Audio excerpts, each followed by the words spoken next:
And we are live.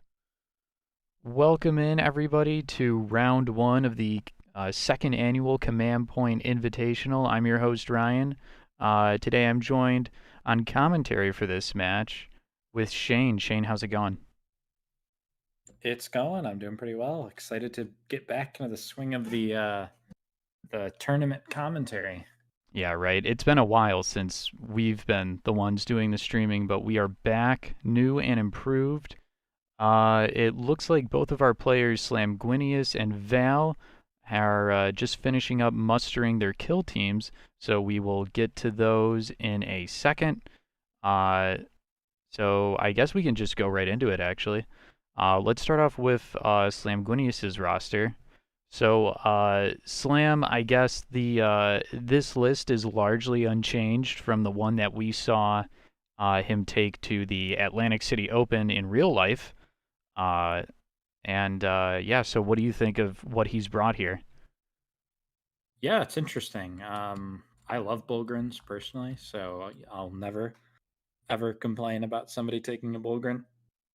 I see he's got it with the Brute Shield and Bulgrin Maul. That's the right way. He's got these guys all catachanned out, and I like it. I Mm-hmm. mean, it's pretty neat. I think no Tempester, which is a surprise. I usually There is, yeah, no Tempester.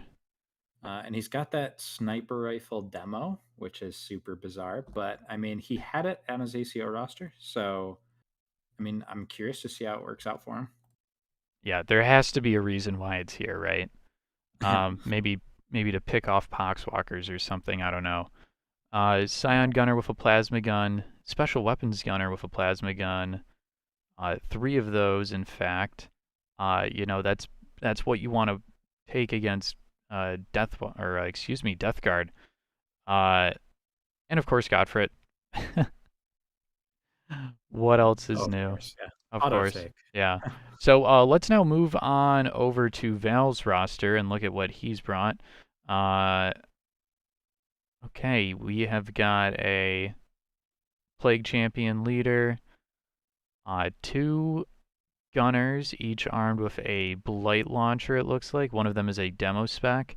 And then two fighters, one a combat specialist with the Flail of Corruption, and a Zealot with the Flail of Corruption. And you're a big fan of that model in particular, right, Shane? Yeah, I mean, and in this matchup too, I believe they're going to get Death to the False Emperor because these are Imperium models. That's So right.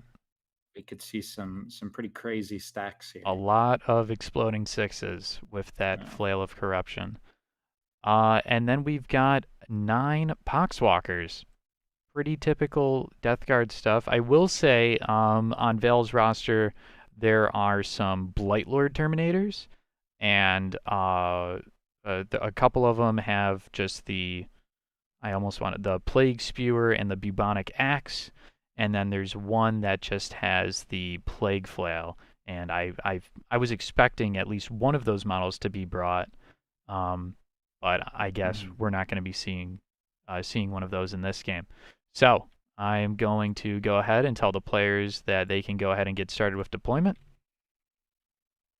Yeah, I don't know if Val didn't have more Poxwalkers on his roster, but weird thing, this list that he's got here, it's and I double checked this, it's 119 points. So he could have had two more Poxwalkers, if my math is correct. I don't know if he has two more on his roster. I I mean, don't, this seems like a yeah, standard type list, so I don't know what the situation is there, but yeah. yeah. I did have a chance to look at his roster earlier, and I don't think there were that many. I think these may be all of his Poxwalkers that he has on the list. Interesting. Okay. Yeah, he had a lot of options though. Yeah, I'm looking Yeah. at the shadow box, I guess, that hides the rest of the models, and it's all just Plague Marines and those Blight Lord Terminators I was telling you about. So you must have all of them Yeah. out there. Yeah, I mean that Blight Lord is so strong with open board just because the reserves. That's what we saw from Ryan Wilfong, who took seventh at ACO with Death Guard. Yeah. And I don't know if Paxton played against Death Guard at any point during ACO, that is something worth looking into. But Yeah, I didn't get a chance to look that deep into his matchups. Interesting thing of note here that I forgot to mention is that Paxton Slamguinius, he wound up coming in sixth in the Atlantic City Open Kill Team Championship. So very obviously he's a good player, mhm. and that was definitely one of the reasons why I decided that this was going to be the streamed game for this week. Uh, what we are trying to do here, guys, is once a week while this tournament is running, we are going to choose at least one game to stream for you guys over here on our YouTube channel. And if you want to stay up to date as to when those streams are happening, you can either hit that subscribe button or you can go over and join our Discord community um, and keep up to date with us there. So the secondaries that our players have opted for today, Shane, Slamguinius has gone with Scout the Field, Area Secured, and High-Profile Targets. What do you think about those secondaries in this Death Guard matchup? I mean, I think area secured is good in general for a team like Militarum. High profile, I like because there's going to be all these poxwalkers, and then there's going to be these really obvious like high value targets, like the 4 or I guess 5 plague marines, which he wants to kill them anyway. So he's going to rack up points for doing that. I'm surprised that he took scout the field, considering he went with the Bulgrin. Um, Less bodies to score that with, but it is a bit easier on this deployment. I will say that. Yeah. And then Val has opted for Scout the Field, High-Profile Targets, and then Death from Afar. Yeah, Death from Afar, I like. I mean, I mean, I like it. I don't love it. He's only got 2 shooting options, but those shooting options are really good, and they can definitely kill guardsmen pretty well, pretty efficiently. The strength 6 AP2 just kind of Yeah, for sure. goes right through him. Yeah. Um, Scout the field for him, I think, is a great call. And high profile, I mean, it's going to be kind of tough, I think, because so you look and he's got the demo sniper. That's definitely somebody he can kill. The sniper plasma. That's somebody he can kill. But then I think his other specialists are just Gottfried and the Bulgrin. I could be wrong about that. And neither of those models are going to be very easy to kill. So he might struggle to get the max on that. Yeah, if those are his only, you said those are his only two specialists? Well, no, there's the Well, demo four. sniper rifle. Yeah, Yeah, I mean he has 4, but 2 of them are like borderline impossible to kill. yeah, exactly. Uh, so it's kind of a risky proposition going down that route because it's like Gottfried is one of those. So you almost feel obligated to try and take him off the board, but it's not like you want to charge either of those plague flail marines into Gottfried because I mean they get a crazy amount of attacks, but if they don't go through against that 3 wound model with the 3-up save, he'll just hit you right back, and then you're just kind of stuck there Mhm. wondering what happened. Yeah. So I looked it up, and Paxton did not play against Death Guard at all Okay. at ACO. So there you go. Uh, let's see what chat has got going on here.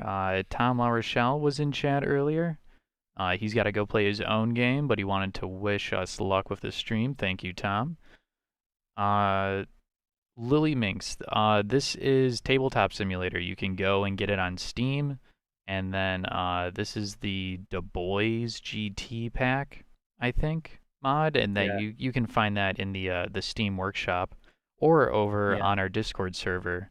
We And if you're have interested, oh, sorry, go ahead. we have like all sorts of Tabletop Simulator Kill Team mods directly linked there.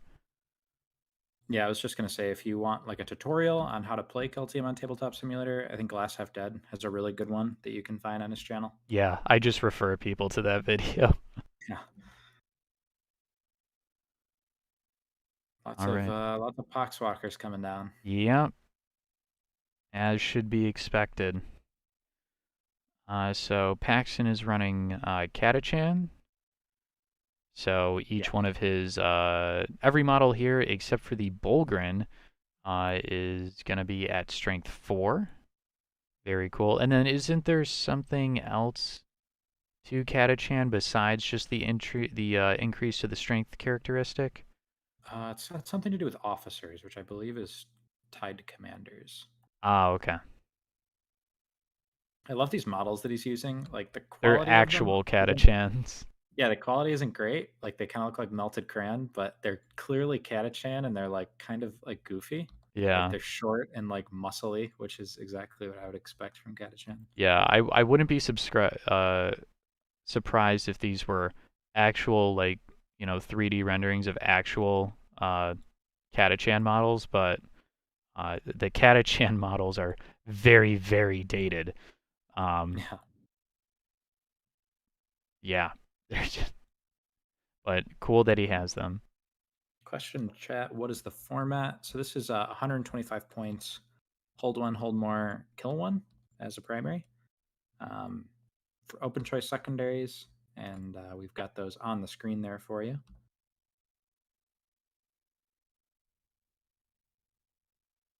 So we've got the Gottfried and Bulgren in the middle there. Probably going to just march up the board, not really care too much about what gets sent their way.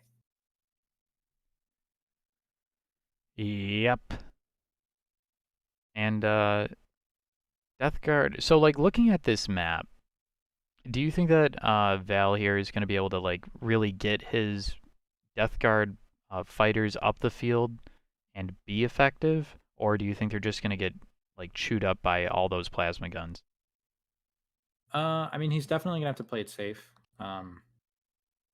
Fortunately, there's decent amount of LOS blocking on the map, so he should be able to at least get up. But the thing about Death Guard is they are a bit slow, so I think he's gonna run into problems actually getting into position for the like to set up those charges. Right. I mean, we'll see how he handles that. I don't think there's been anything put in reserve for him. I actually would have been curious to see if he did like an outflank with like a flail or something to set up a charge for turn two. Yeah. Like throwing a guy with like for 1 CP like right here, like out of LOS, or like same thing over here. Or if he like leaves the back line open, you can like set up behind one of these crates and try and charge. Yeah, for sure. Slamguinius's roster does not have that big of a footprint, and if he drops in front of like just like a single guardsman, one of the two that's just armed with a las gun, he's not gonna care. Yeah. Oh, Okay, so I we're think he seeing did a vet move here from Val. probably wise considering actually who is his veteran? Does he have a veteran? Oh no, sorry. It's the Bulgrin on for Paxton Ah, that is okay. advancing. I was gonna say he doesn't have a veteran, but uh, clearly what I said must have reached out to Val deep down because he put his zealot in reserve, which is just what I was talking about. Like when you think about it, it's kind of like a vet move, dropping that guy in reserve. It's just you can do it after everybody's moved, and it just sets you up for a charge on turn two rather than a turn one threat potentially. Yeah.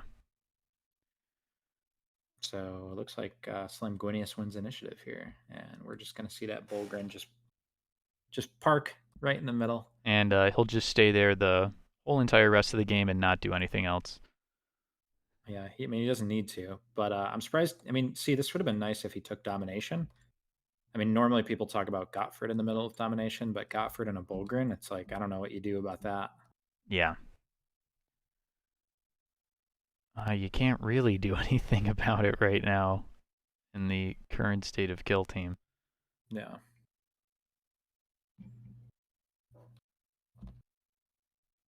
Even in like Necrons would I think struggle to deal with like removing that. Oh yeah, for sure. Um,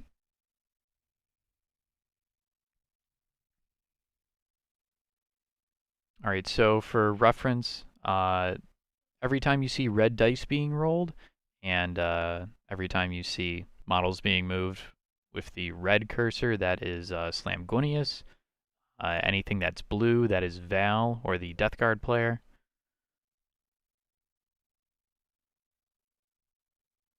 Oh, he's measuring 3D. I was wondering what was going on. He like picked up his model and it was automatically considered to have moved an inch. And then I checked and he was just 1 inch up in the air.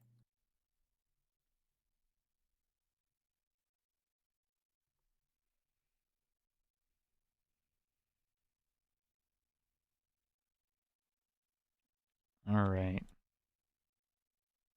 It's Catachan sniper. I'm very intrigued by this model because I looked at it and I'm like, what is this model doing here? Like, never in my life have I ever considered running a guardsman gunner with sniper rifle on any of my Astra Militarum kill teams. Yeah, for what it's worth, because it's a demo spec, the +1 to wound means that he can get the mortal wound on a 5 instead of a 6 on the sniper. Hmm. And if he uses the demo tactic in conjunction with that, he can get a mortal on a 4 up. Maybe that's what he's going for. Yeah, that sounds super interesting. That's only really going to be effective against the Plague Marines because, I mean, Poxwalkers don't have an armor save, so Right. any hit is basically a mortal wound against them.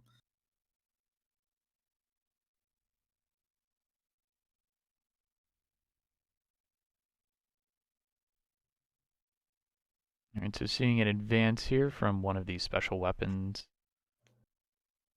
gunners.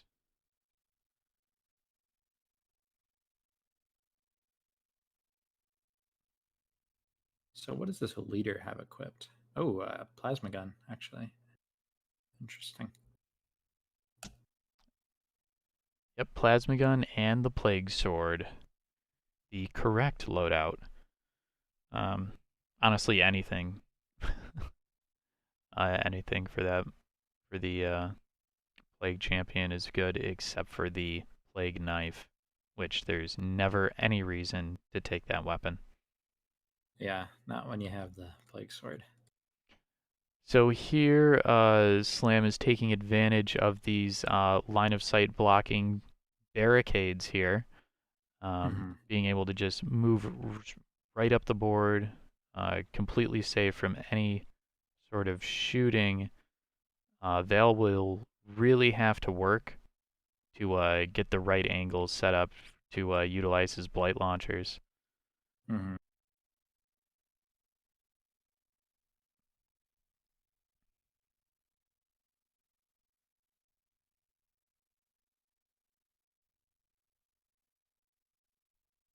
So yeah, Gotford and the Bulgren just hanging in the middle. That is, yeah, that's. I'm curious to see what the answer is going to be to that because it is very much. I mean, Like, how do you shift he's, these, right? yeah, I mean, I feel like. I mean, the blight launchers would be the first thought that I have, um, just because I mean it is D3 damage, I believe. Yeah. Um, so I mean that's a thing. It will wound Gotford on 2s and the Bulgren on 3s. But I mean the AP is not going to go very far. No.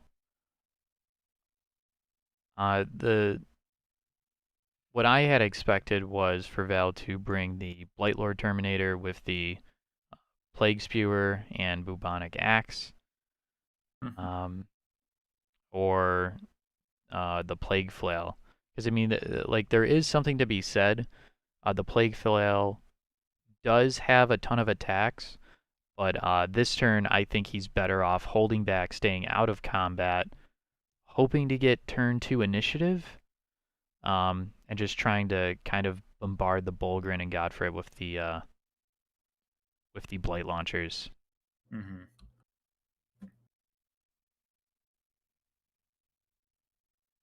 Yeah, so right off the bat, I mean, I think we can anticipate that we're going to see hold more from guard this turn. I don't think there's any way that Val is going to contest this middle point, and these back points are pretty safe Yeah. right now for IG.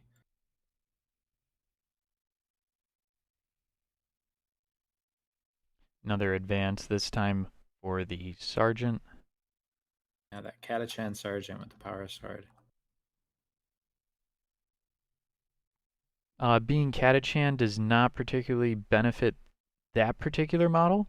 Um, I mean, in this matchup, yeah, I mean it's okay. Like you're wounding on threes instead of fours against Poxwalkers. Granted, it doesn't help against the Marines though. exactly. Yeah, but that's what the plasma pistol is for, right? Oh, he does have a plasma pistol. Yeah. Yeah, that could definitely that could do some work. His leader is the special weapons guardsman, just with a las gun sitting back here. Mm-hmm. I just The correct choice for Astra Militarum. I love these models. I know they don't look that good, but I just something about them. I just love it. They have a lot of character to them, They absolutely do. is what There's it like a is. Yeah. charm.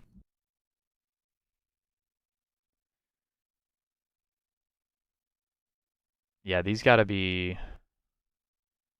I don't even know if they're from like the most recent Catachan kit, at least in the case of the plasma gunners. I think these may be like Rogue Trader, like scans of Rogue Trader models, Yeah, which would make it um even cooler.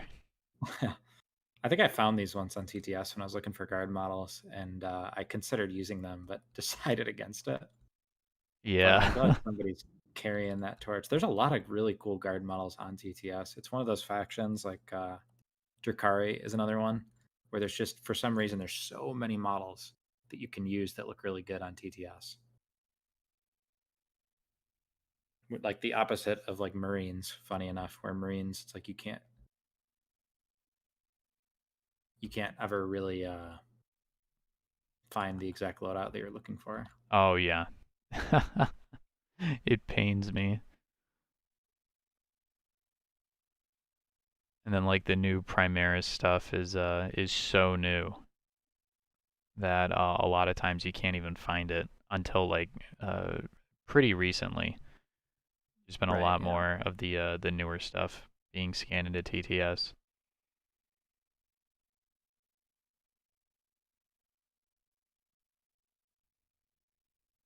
Such a classic matchup right here. Death Guard versus Militarum. It's like this is like the first like It's like a first contact scenario, yeah, the right? as far as like tournament kill team goes, like this was like the original meta shift with back when Death Guard used to be like the strongest thing, and then you would True, start to have true. a bunch of plasma guardsmen. Yeah. Didn't have Gottfried back then, nor did they have a Bulgrin, but Nope. They didn't need it back then neither, so we'll have to see how this goes. on the other hand, this Death Guard list, I mean, you could have ran this 2 years ago, and it would have fit right in. Yep. All right, so that combat, he's just walking right up. I'm wondering about that leader, if because there's the chance that if this combat walks up in line of one of those plasma guys, the leader can give the order to let them shoot, even though they advanced, and that could be pretty dangerous for That the. that would be very spicy, yeah. Oh man, that would be such feels bad, actually. Well, I mean, you have to know that's coming, right? If you're playing Against Imperial Guard, Military. yeah. Yeah, you just kind of have to keep the orders in the back of your mind. Yeah. So I forgot to ask you when we were talking about all the Poxwalkers in Val's list. There's a Death Guard stratagem, right? Called Cloud of Flies or something. Do you remember how that works? Yeah, I believe that's oh man. Uh I'm sorry to There's put you on the spot here. there's three-eyed fly, which is a lot of CP, and you know, got to hold a bunch of objectives. But cloud of flies, I am drawing it. Okay, it's oh yeah. So you use it at the end of the movement phase, and you pick a model on your kill team, and until the end of the phase, they can only be targeted if it's the closest model Okay. to your enemy models. Um, which I mean, I suppose he could use that. Use it at the end of the movement phase, though. Interestingly enough, so he would be using it before he get to see what Slamguinius's orders were, because those happen at the start of the shooting. Right. Yeah. I was just not able to remember the wording for that tactic because I was thinking Mhm. maybe he's saving it to put onto that combat specialist that he's moved up. But even if he does, It's the closest it's one, still right? going to be the closest. Yeah. Even with the advance from this Poxwalker, I think. Yeah, definitely.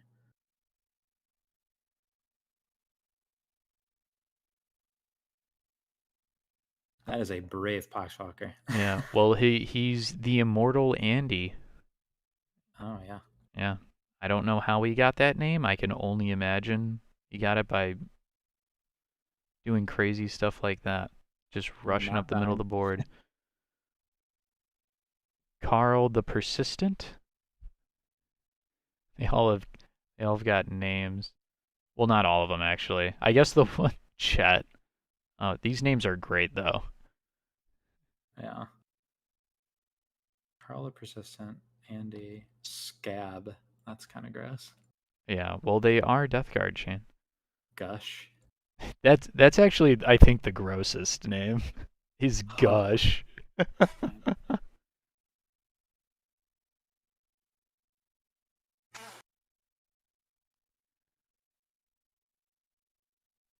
What's going on? We are at the bottom of turn one movement phase.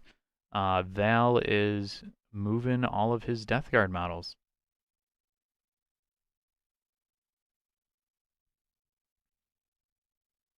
Yeah.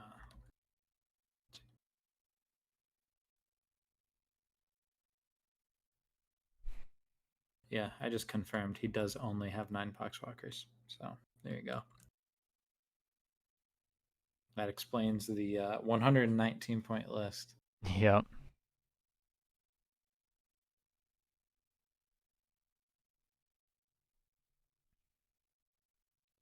Yeah, so this is one of many games going on in round one of the second annual Command Point Invitational. Um, there are plenty of other games going on, some of them being streamed directly to the Discord. Not at the moment. Don't go over there and, and watch those games. Stay here and watch this one. But uh, these games are happening throughout the week. For the next 4 weeks, there's 4 rounds of Swiss pairings in the Command Point Invitational. And then after that, the top 8 players will move on to their single elimination rounds. And then we will just play those out until we have a champion.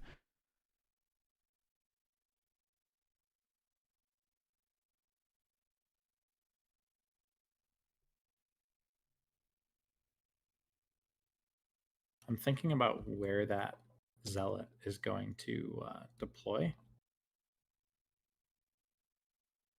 Yeah. What I looks mean, good to you? Do you think he kind of deploys in the back middle of Slam's deployment zone and then kind of gets a charge onto the leader, or what do you expect? I think that's what I would do. I mean, well, I guess the safest would be to like put him over here because then you're Yeah. pretty far away from the plasma and you can threaten this objective. Um, and he hasn't really screened it out. The only thing that would be really pointed at you is the sniper, which I mean, the sniper, I don't expect that to do much against a plague marine.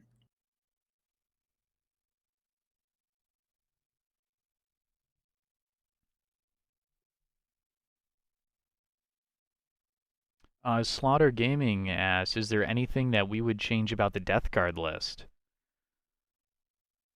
Um, Like if we I were running don't. it, obviously. Yeah, I mean, I don't think this is a bad list, really. I do really like the Blight Lord Gunner because I just personally think reserves are really strong. So I would probably have taken that, but I don't want to say that this is like a bad list at all. It's a pretty standard list. I'm curious to see how it's going to run. I think with the super long deployments, though, like far away deployments, like a good reserve drop might have been good because right now he's really relying on like the footwork of his super slow Poxwalkers and Plague Marines. Yeah. So speaking of reserves, Val here is outflanking with the Zealot Specialist, and it looks like he's putting him pretty much in the general area where we thought he would. Oh, Uh, nice. it is going to be out of line of sight from those two special weapons guardsman gunners with their plasma guns. So they're going to be safe from that if the sergeant opts to give them the ability to shoot despite the fact that they advanced. Um, Question is, does that Scion see him? I think he might. I I mean, I think that Scion does. yeah. I The mean, it would be long very range obscured, but Yeah, yeah, the very tip of the las gun. Yeah, or excuse me, the plasma gun. yeah, that's fine. Two That's very different weapons. fine. um, we have another question from chat here. If they did a Kill Team 2.0, what would happen if AdMech Cataphren were allowed? So the Cataphren destroyers, the giant, the giant tracked weapon platform servitors that have like that have like the footprint of a tank. Um, if they were to ever do Kill Team 2.0, I don't think those models would ever make it. Their Oh, yeah. their footprint is so big.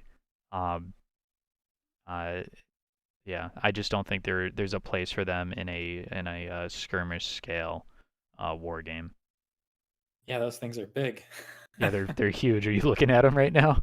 Yeah, I just looked them up. They're gigantic. Yeah, there's like imagine. Yeah, Unfortunately, it would no longer be Kill Team. Yeah, just play Combat Patrol if you're trying to use Cataphrons. They're super cool models. I love them. If I was playing AdMech, especially with the new codex that just came out, I would definitely be looking into picking up some more and running them. okay. So we're at shooting right now, and I think, yeah, he's probably going to give that order. Yeah, here we Which go. actually, that guy that he's giving the order to can see the because he moved back the Oh, zealot. oh,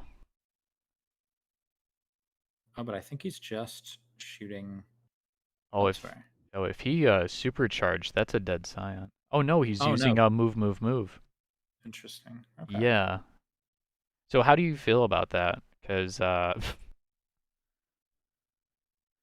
I unless don't you and know. I are misremembering the orders for being able to shoot after moving again, um, Yeah, I could don't know what he was moving away from yeah, actually. potential missed opportunity there. Like, do you think Yeah, maybe the Blight Lord, but he had initiative with the shooting. I mean the plague marine.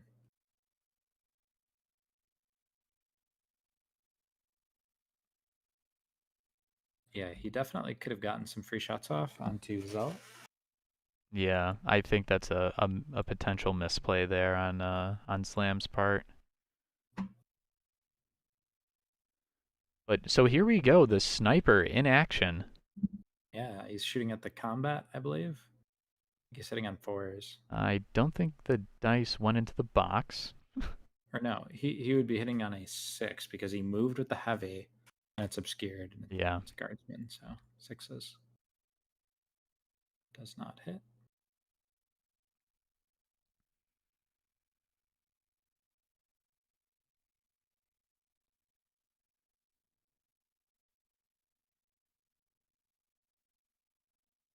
Yeah, there are two AdMech in this tournament. I see that question in chat. There are there's an Agrippina and there is a Metallica Graya combination. Yeah. Which one is Micromancer running? Agrippina. Oh, okay. Ooh, so there's return fire here from the Death Guard, and Slam is using Get Down, which I believe they're shooting at the demo sniper. And Get Down is going to add an additional -1 to the hit roll.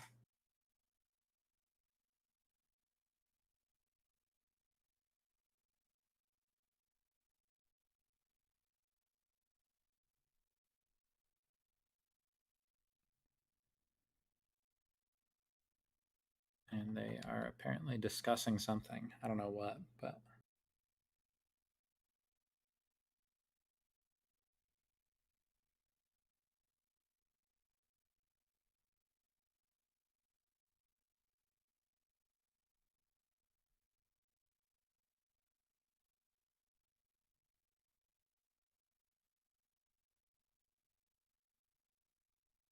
um, don't have any idea what he just did. Okay, so he hit and wounded and then killed. The Blight Launchers took that demo out of action, which is going to get death from afar and high profile targets. That's a nice For little Val. combo. Yeah. Yeah, the sniper not doing a lot of work right there. Nope, just being out there dying, giving up points. But yeah, back to talking about AdMech a little bit. Micromancer is one of the top kill team players, period. So we will definitely be streaming one of his games at some point during this tournament. So if you want to keep up and find out when we're going to be streaming any of the games for this tournament, make sure you head over to the Command Point Discord server to stay up to date with all of our tournament information.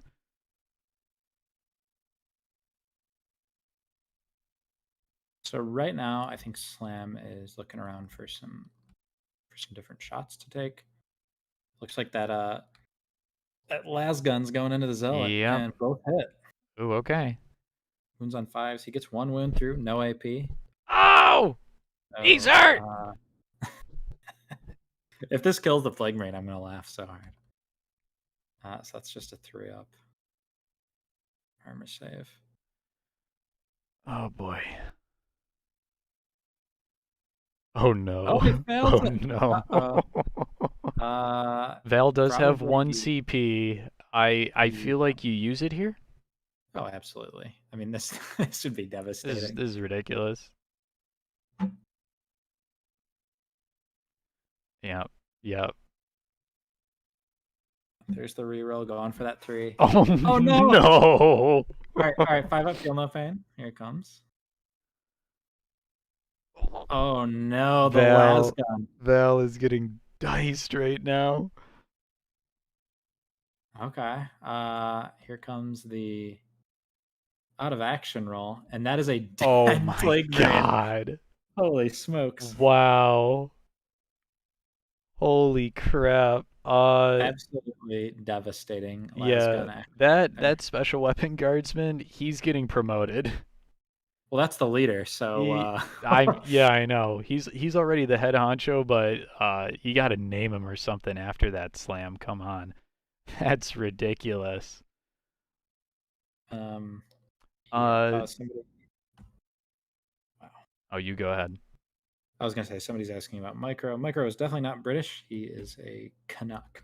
He's one of those Well, it's kind of one of those close. one of those Northerners. Yeah, I mean Yeah. his voice doesn't sound anything like a No, like it's a not Brit. I'll tell you that. not British at all.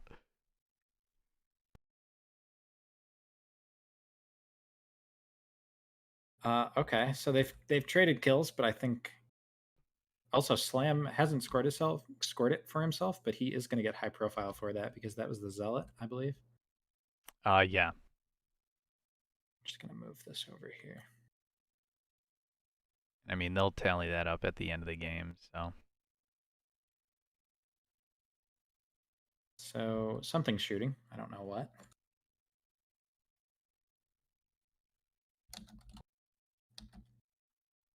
It's got to be a Blight Lord, right? He doesn't have a Blight Lord. Or I keep saying Blight Lord. I keep meaning to say Blight Launcher. Yes. I think it might be the leader. And I mean, Slam made the armor save, so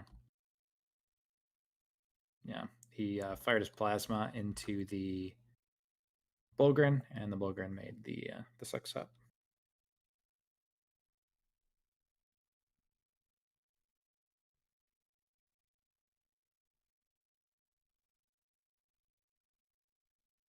Still trying to see if he has a shot with that Scion, and I don't think he does.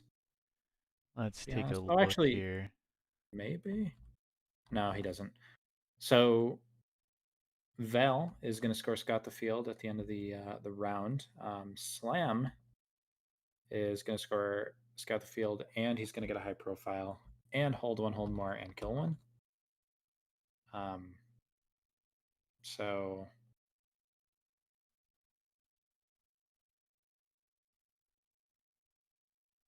very good start for Slam, I would say. Yeah. 5-5 though, so Still a close game. Slam is definitely in the driver's seat in this game right now, but I think they just had the initiative roll off, and Val has won this. yeah, this is a pretty big moment to get initiative. I mean, I don't think that this combat wants to fight these guys in the middle. I mean, He's yeah, I he's mean, in a I would. tough spot for sure, because I it's guess like he's gonna. Yeah. you feel obligated to get on there, try and kill one, and contest that point, right? Hmm. But then the flip side is like okay, that's a big old charge. Um, like you just want to declare on anything and get him in combat. So he's not charging the Bulgrin. He's just gonna charge Gottfried. I actually feel like I would have wanted to do the opposite because I can only imagine he's going to try and lock up the Bulgrin with the Poxwalker. Yeah, I feel like I would have rather locked up the Bulgrin with the Plague Marine and then Gottfried with a Poxwalker because Gottfried only 1 damage, Bulgrin only AP 1, but it's 2 damage. mm, So like it seems like a better matchup. yeah, I think you're right about that. And yeah, here comes that Poxwalker. I mean, really, what I would have done is charge the combat over into these guys, um, because I mean, you either let them die or you send Gottfried or the Bulgrin away from the middle to deal with the problem. And either way, I mean, that's a good situation for Val to be in. Yeah.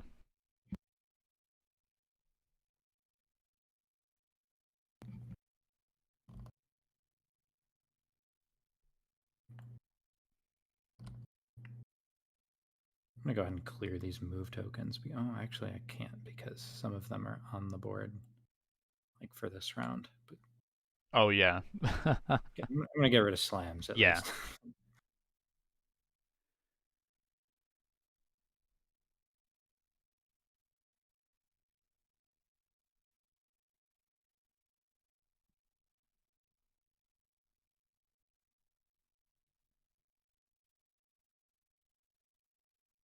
I think we might see some Poxwalker charges. Yeah. Yeah. So here's something interesting that we haven't mentioned to the stream yet. The barricades that you see here, separating the poxwalkers and these guardsmen, you do not have to measure movement over these in order to charge or just move over them. Period. Their height does not factor into your movement. So Yep. a very good charge opportunity for these poxwalkers here. Yeah, it's a good chance for like the melee teams to be able to get in. Yeah, and Uh, not get blown off the board immediately. yeah, think of it as easy terrain, I guess.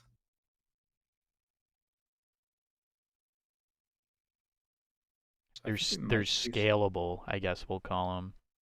So Yeah. Slam opting to retreat with both the Scion and the Guardsman Gunners. That's pretty fair considering they're not going to be able to fire Overwatch anyways.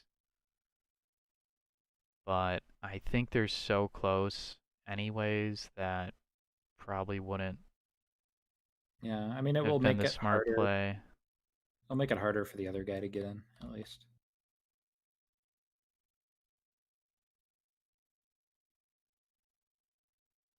Yeah, I don't know. I mean, these guardsmen, they are Catachan, right? So, like, they can Yeah. pretty reliably fight back. Poxwalkers, not that great in combat.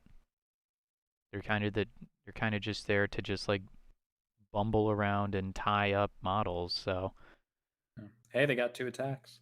So it's 2 attacks hitting on 5s, wounding on 4s from the Poxwalker, Mm-hmm. and it's 1 attack hitting on 4, wounding on 3 from the Guardsman. So Yeah. I don't really know which one is better. They both basically get a 5 up.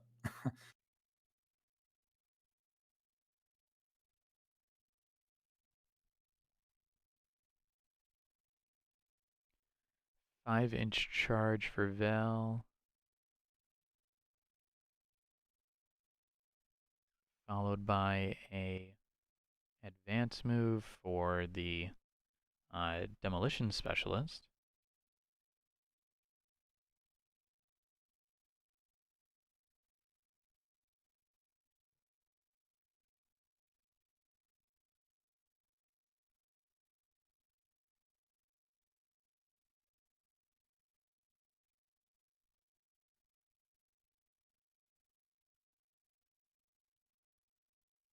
Love seeing what's his name? Chet in combat with the Bulgrin over here. Yeah. Chet the True Chad. true battle going on here in the middle. Ignore this. Yeah, This is the ignore real that. This is the real show right here. the main event.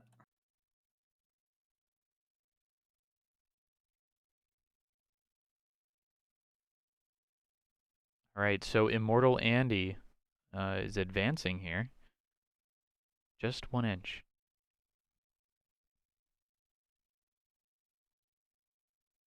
So now we've got the central point contested between the two players. Um, Yeah, for now. yeah, we'll have to see how it all works out. Oh, too bad that's not the zealot with the flail, because I was gonna say, like with like Death of the False Emperor and the zealot tactic, killing frenzy, like you could maybe whittle Gottfried down a bit. Yeah, so can you talk about that mechanic and how that interaction stacks between the Plague Flail and Death to the False Emperor? So the Plague Flail makes it so that your model gets D3 attacks for each attack they have on their datasheet.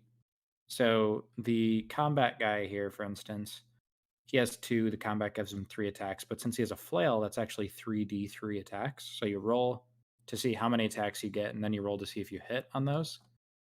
And Death to the False Emperor is an ability for Death Guard and other heretics, where if you get a hit roll of 6, you get another attack against Imperium models.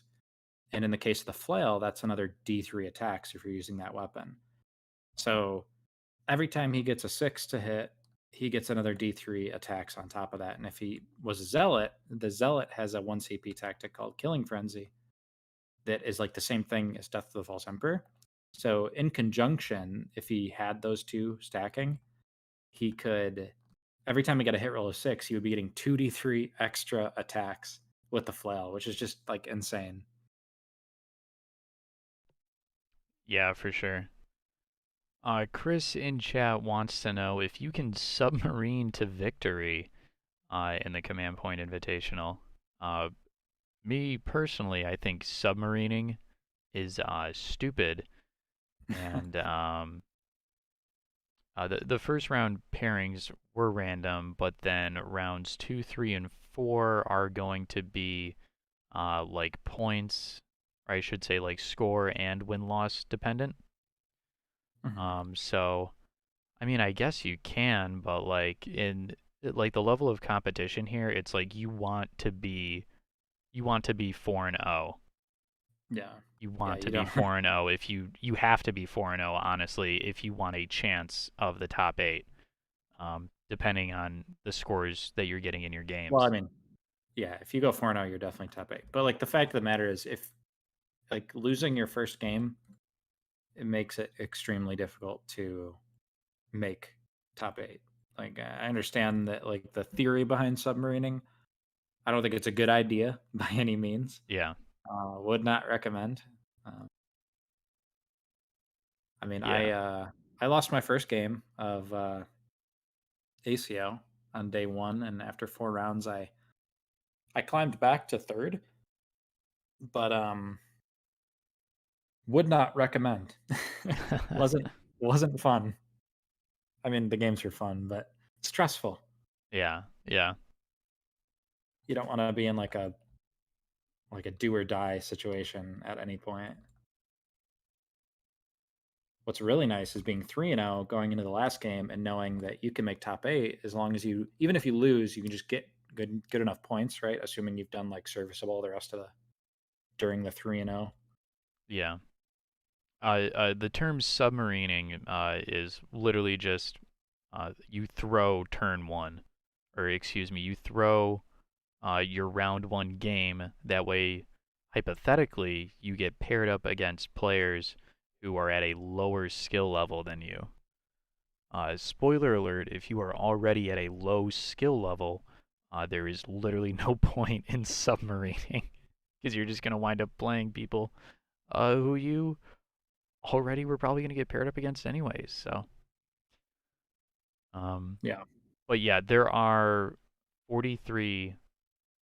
If you are in this tournament, there are 43 other players who are you are competing against for that top 8 slot. So the key to victory is by actually winning your games and scoring as many points as possible, not Yeah. trying to submarine. Yeah. And I mean, honestly, it's like you're going, even if you're like quote unquote submarining, you're by the fourth round, you're still going to have to play a good player if you want to make top 8. Like you have to play good players to do well in a tournament. Like that's just the fact of it. And like just like having to do it later than earlier, it doesn't actually benefit you really. Yeah. We've had a couple subs come in while we're streaming and a little bit before. Uh, thank you, Jonathan Harris, Cretacean Born, SRG Noodles, John O'Hara, AP Imprint, and Renzo Zanin for the subs.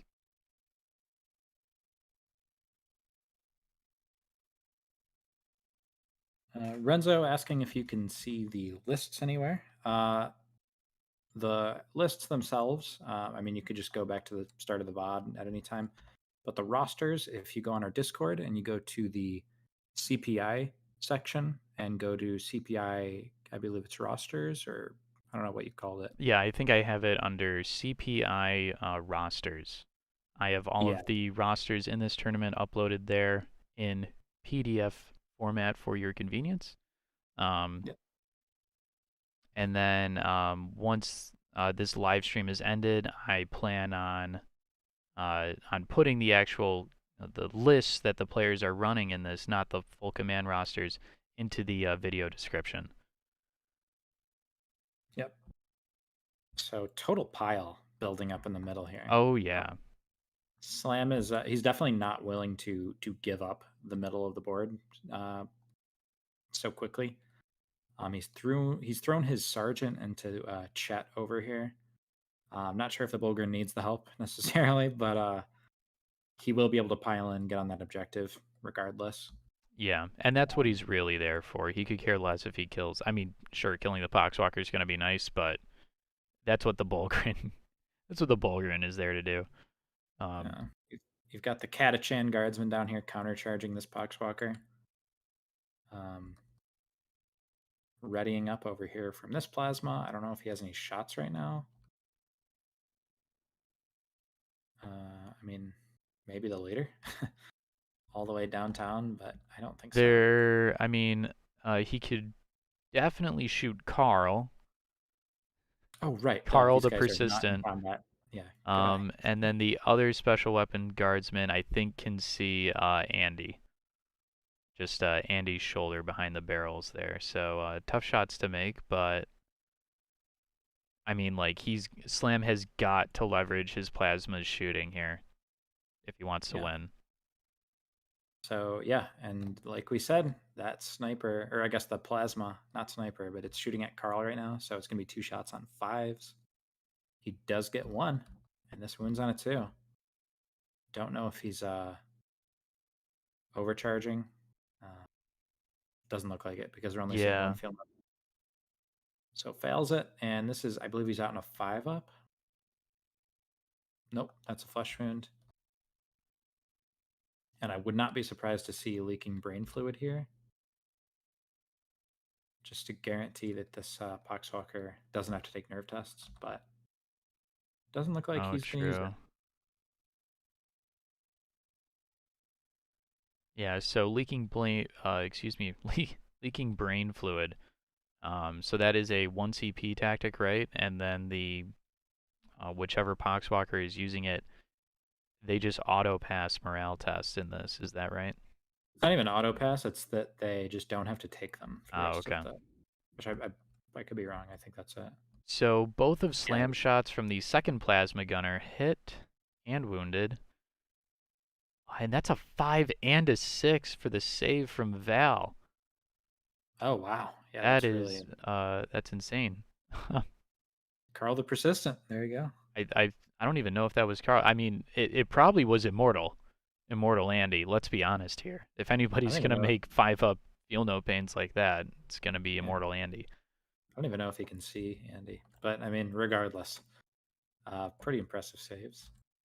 Oh, right. Good point, Matthew. Yeah, if the Bulgrin or if the sergeant kills Chet over here, the Bulgrin will be able to pile in and fight these two.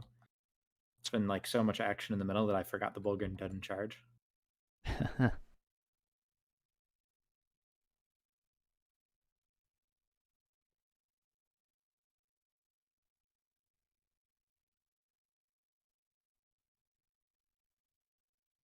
And I think we might be going into the fight phase right now. Yeah, I don't think there's any more shooting going on. All right, here goes Chet swinging into the sergeant, and he does get one hit, and he will be wounding on a 4, strength 3, toughness 3. Does not wound. Oh, is he? Oh, I think he's using up and at him to fight with his combat spec. I don't know why though. Yeah, that would be a misplay. Yeah, because that combat is not in danger of getting interrupted. Oh, and he is. That Yeah, he's is, doing that. Looks like he doesn't fit through there either. yeah. So spending his last, well, not his last, spending a CP to just move closer to the point, and you can't even get on it. I mean, yeah, he's gonna attack, but it's like he didn't need to, right? I mean, Yeah, no, there was no.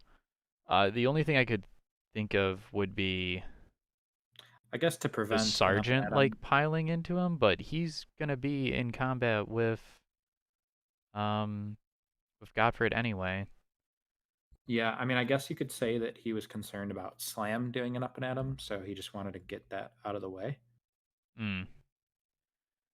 Yeah, so how many was that? It was like eight, 7 or Yeah, 8 attacks, I think, from the and he's plague getting an flail. extra. He's getting an extra D3 because he got a 6 there, and that's 3 more attacks. Oh man, this is insane.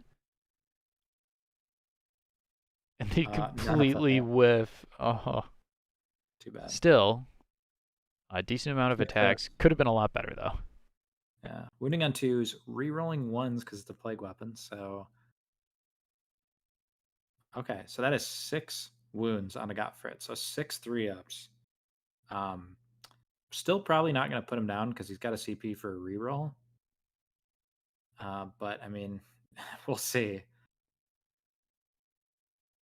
Yeah, makes all but one. Oh my god. So Godfrey just drops a wound, 2 remaining. That is the power of this model right now. Oh, what's the most played format in North America? Uh, Uh, I guess the tournament standard for like in real life tournaments, um, at least the one that we played at Atlantic City Open was the Kill Team Championships packet by Kill Team Stream. Yeah, I mean, as far as format goes, it's basically it's 125 hold one, hold more, kill one. That's what that packet is. That's what this packet is. You're going to be hard pressed to find tournaments that aren't running that format, regardless of what the packet is. Right.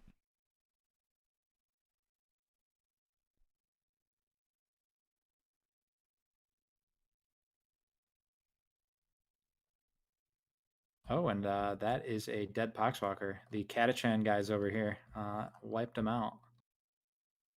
And now the Sergeant is going. It's going after Chet. Yeah. So that's 2 wounds. A couple 5-ups. Does not get No, them.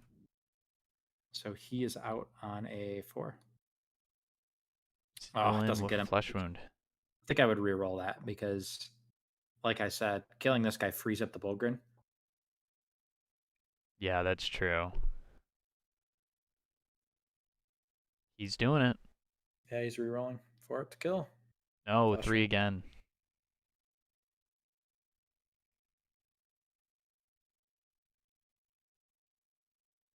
So let's see if Slam consolidates the Sergeant onto the point here. Yeah, that would be the correct play. Oh, now he's going to pop leaking brain fluid on the chat. Okay, so I don't like that play because that guy is about to get his head smashed by the Bulgrin in a second, and his nerf are not going to matter. Right. Like, there's no way. I mean, I cannot imagine that this model is going to live. Okay, wait a minute. Tactic being used right now called Vengeance for Cadia. Ooh, And I've never seen this tactic used before. I have no idea what this it is, does. yeah, this is niche. I'm going to have to look this up. I'm forgetting.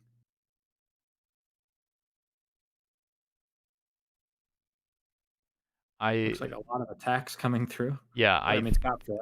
I think it's kind of like it might be like Death to the False Emperor but against Chaos.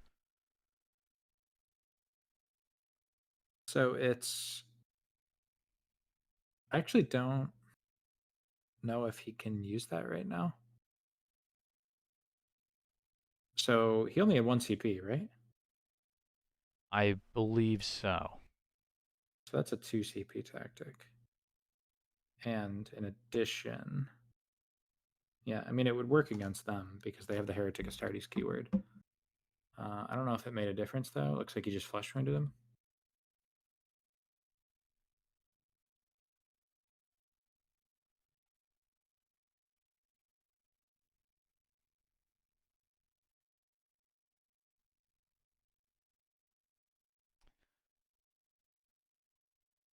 Uh Well, it looks like the Bulgrin is going now into chat. So that's 3 wounds. This is 6 feel no pains that chat is going to have to make here. And then if he doesn't make them, then the Bulgrin gets a 2 damage injury roll out of action on 3 because he has a flesh wound.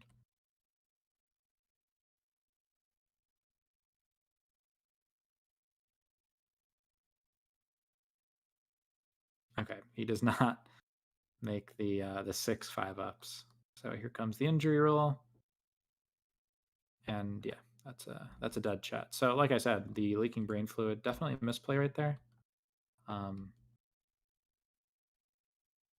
You just have to, like, if you're gonna pop that tactic, make sure you aren't popping it on a model that is probably not going to survive to the morale phase.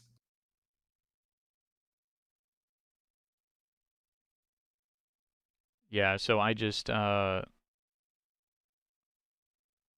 the text for the Vengeance for Cadia tactic, and you can only use it for when you are shooting or firing Overwatch against the Heretic Astartes model. So I don't think it wound up doing anything there. I think the play of it was inconsequential in this instance. I mean, maybe he was thinking of a different tactic. I mean, he said Vengeance for Cadia, but I don't. I mean, yeah, I'm just saying he might have been mixing up two different Yeah, tactics. I don't know what he would have been using, yeah, but yeah, exactly. Like it's pretty. There's no other tactic like it as far as I'm aware. But anyway, it was inconsequential, and now he's out of 2 CP. So just to kill a Poxwalker. Um,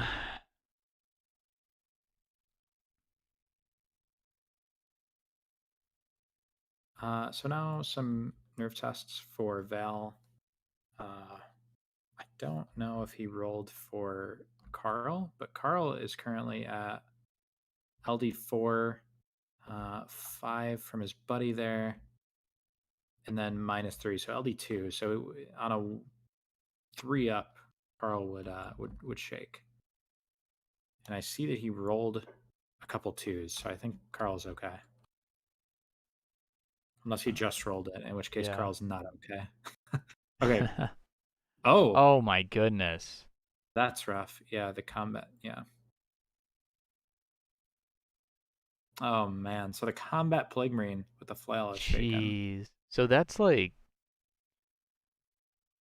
that is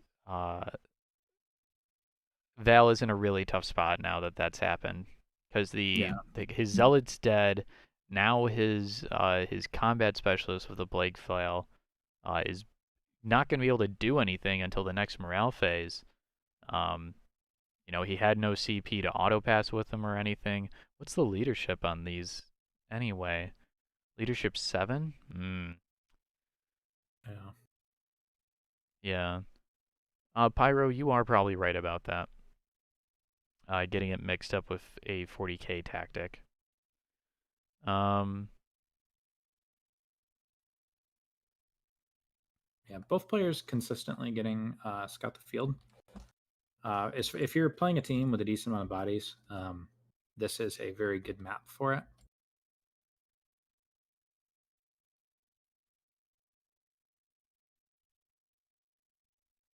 Slam going to win initiative here once again, I think. Or no, I think Val won it last time. correct. Yeah, so Slam gets it this time. Val is using his own movement tokens that cannot be removed with the button.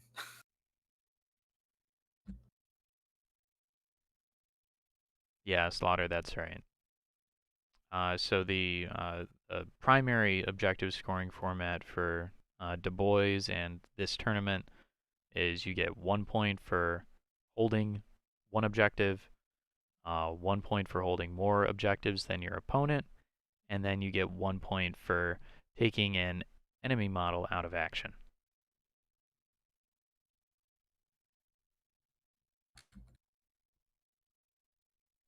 So Slam still needs to give himself 2 CP, but yeah, like you said, the combat Plague Marine fighter being shaken right now is really difficult position because that was really his only model left that can sort of deal with Gottfried and the Bulgren, Yeah, even if it's just like potentially slowing them down. Um, yeah, I mean, he's going to need the Poxwalkers to start doing some really heavy lifting at this point. And I mean, that Catachan strength buff really helped these guardsmen over here. That Poxwalker that charged near this back objective got punched right to death. yep. Got beaten to death by some big muscly Catachans. I will say this: watching this makes me want to play that Dark Tide game that's coming out, which is basically like this aesthetic, right? Yeah, It's guardsmen fighting hordes of Poxwalkers. yeah, I am very excited for Dark Tide to come out. So That's area gonna be so secured. fun to play. Oh my god, yeah. Yeah. I like that the area secured right now is looking really. It's looking good for the guard. They're on a really good track to hold this middle objective pretty consistently. Um, and Vel is really nowhere near threatening the back objectives for Slam. Because right now there's no reason for Slam to. There's nothing pressuring him to try and get onto the back objectives for Val. He can keep fighting here in the middle, and that can work for him for the rest of the game, really. Right. So, how does one score the area secured objectives? Because this is kind of something that's unique to the Du Bois packet that we're using here. Yeah, so it's right out of Pariah Nexus, the new one of the new secondaries. It's you get 1 point at the end of the game, or at the end of the battle, I guess is the right terminology, and you score 1 victory point at the end of the battle for each objective that you control. So it's really about longevity and finishing the game in a good board state. Because I mean, sometimes there's games where round 4 looks good for you, but you fell behind too far early on, and it just doesn't matter at that point. But the fact that Slam is winning right now with a secondary like that is a very good sign, because usually it's like even if you're tied with area secured in your back pocket, that's a really good position to be in. But he's winning and he still has those points to come, and I don't see Vale budging him off of the back objectives. That's at least 2 that I can see him getting, and quite frankly, I think he's going to end up in the middle or controlling the middle too by the end of this game. I mean, he's already controlling it, and I just don't see that changing.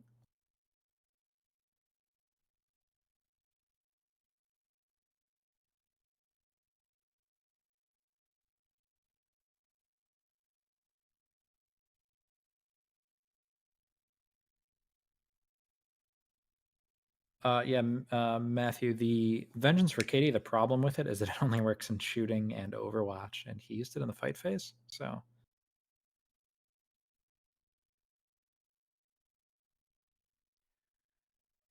Yeah, ultimately, what wound up happening with that was it killed a Poxwalker that was. no, Oh, he didn't. He used it with Gottfried into the combat.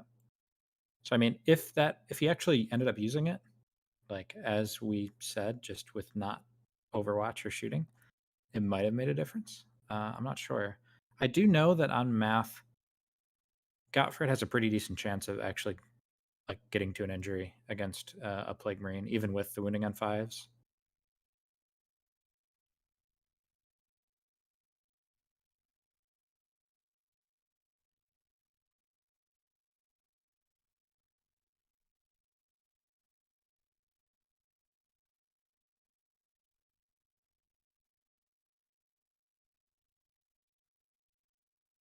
I think he's keeping those 2. Right? I missed the measurement just now.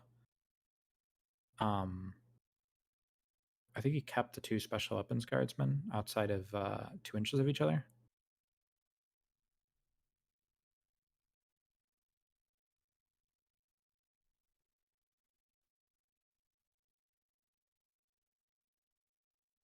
Be difficult. Like you can imagine the Plague Marine coming over and killing one of them, but if he can only target one,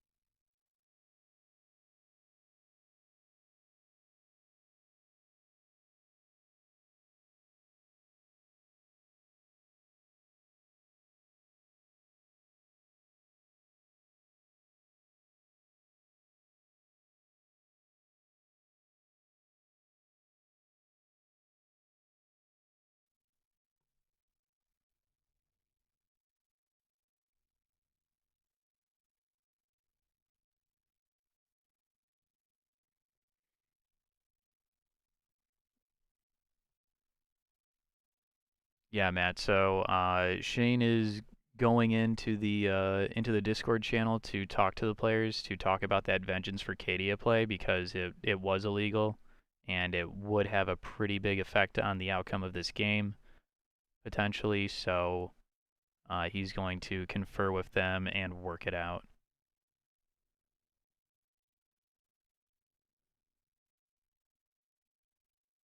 But yeah, in the meantime, chat, if you guys have any questions about this game or Kill Team in general or the Command Point Invitational, put them into chat.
anyway on the Plague Marine, so I don't think it would have mattered.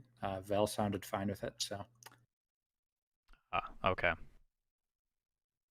So the Marine had failed all of his saves anyway. That's what the players have conferred with each other, and they're just going to continue play.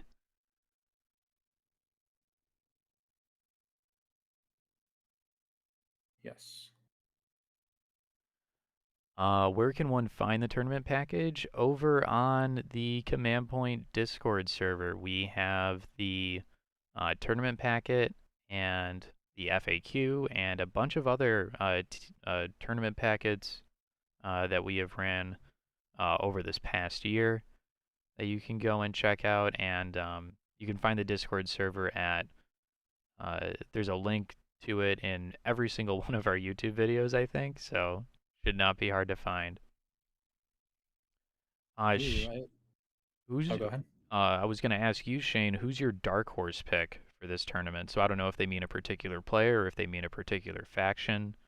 Uh, Ooh, that's an interesting one. Um, as far as faction goes, I if I had to pick a dark horse faction, um, man, that's tough. Uh, I'm thinking right now. We didn't do a tier list for Du Bois. We're gonna have to do that soon. But oh, another one. another one. But yeah, I mean, it does pose a question. Um, let me take a quick look at what we have Yeah. here. The majority are there are 6 Space Marine players and there are 6 Orc players. So straight out of the gate, those are the two largest factions. So, um, Yeah. Okay. So I think the dark horse, if I had to pick one, would be probably AdMech. There's a couple pretty good players running AdMech, and I mean we haven't really seen a big AdMech performance in a while, but yeah, we all know how good they are. Like it's pretty common knowledge at this point that AdMech is very strong. Uh, yeah, that's my pick. As far as players, I don't know. What was your dark horse pick, Ryan? I honestly was going to say Drakari, and I know that's that's kind of a weird thing to say, but they are right now they are not the new like meta hotness. Um, but Matt H, the winner of the Atlantic City Open, is running them, and these games are going to be his first time running that faction.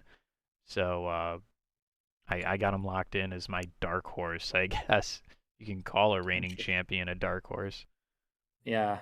Well, hey, even the best players can sometimes struggle just picking up a faction. We saw that last night. Bieran played his first game of the Invitational, playing ad or not AdMech, Imperial Guard, Right. and it was his first time ever playing Imperial Guard, and he did not do so hot. So I mean, it's not easy to pick up some of these teams and just win with them. But yeah, yeah. Pyro, Headmech are definitely really good in Kill Team. I would say if you are a beginner, they're not the most beginner friendly team. They have a little bit of a learning curve. There's a lot of rules to remember. We have a video that I can recommend called "The Easiest and Hardest Kill Teams to Play" that you can check out. I mean, I guess you can kind of ignore the Necron part because the faction has changed since then, but I think a Yeah. lot of it is still pretty relevant.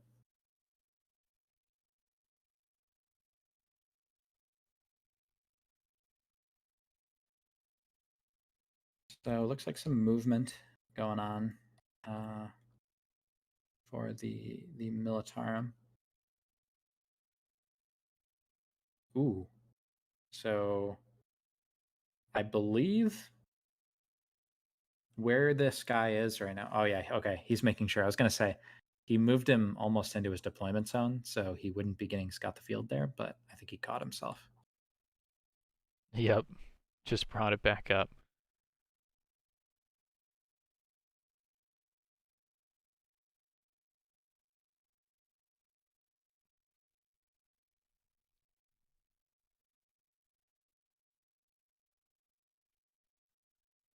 So, in terms of the terrain rules, basically what you see is what you get, except for the shipping containers and these barricades here. The shipping containers we've determined to be basically infinitely tall and impassable, so things like, Tau drones can't just fly all over the map unimpeded. Um, and then the barricades, they've got this weird kind of like pipe thing going on here. And we've determined that the footprint of this barricade is completely line of sight blocking. You cannot like see through the gaps in the barricades. And then the barricades, if you move over them, their height does not factor into your movement.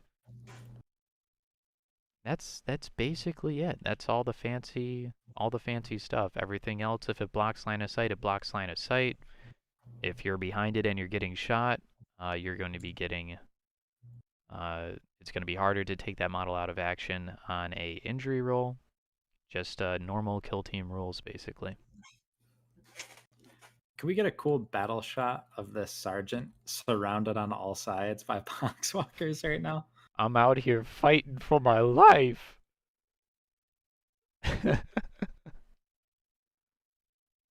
Nice. I'm going to screen cap this, actually.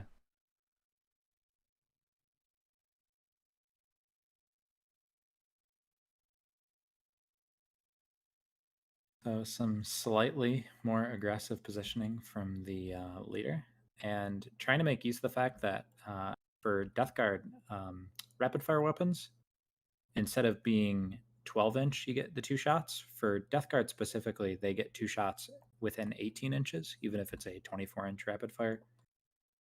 So, I mean, I think this is the first time it's coming into play. But sandbags are just regular, scatter terrain, just something to hide behind, give some obscuring penalties out. Really not tall enough to hide behind unless you're like a grot. And you can just go right over them, obviously.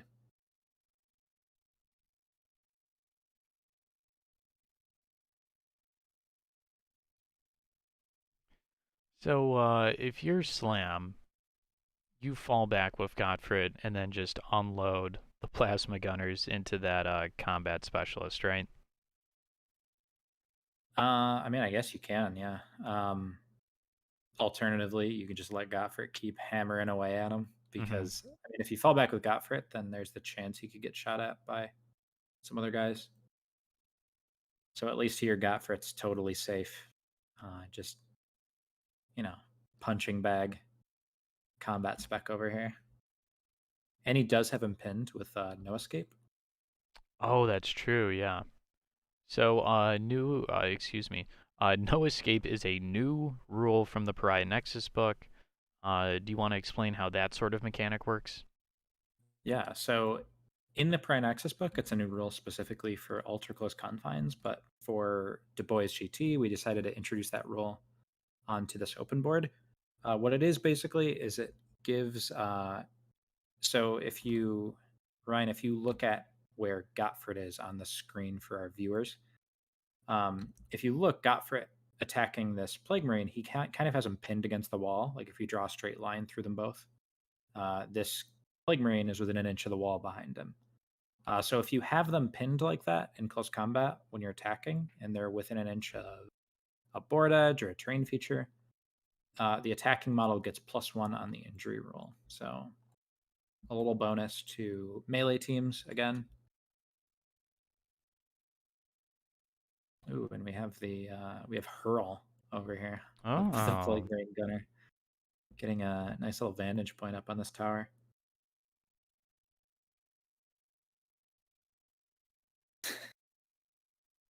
Good observation in chat. Bulgren staring at the wall with a threat nearby.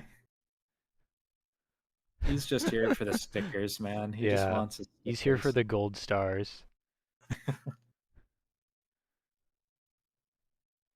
Love me, Commissar. Love me, Emperor. I heretics. I chaos. All right, the Plague Ring Gunner lining up some shots on the plasma. both of those plasma gunners over there. Um, so we could see Vel denying Scout the Field this turn. Hmm. And how would he accomplish that? Killing both of these guys right here. Hmm. Okay. So he's got 2 guns pointed at each of them. Yeah. So they could easily both take a model out of action. Alternatively, he could go for this guy, and if he just kills him, that denies it as well. Yeah.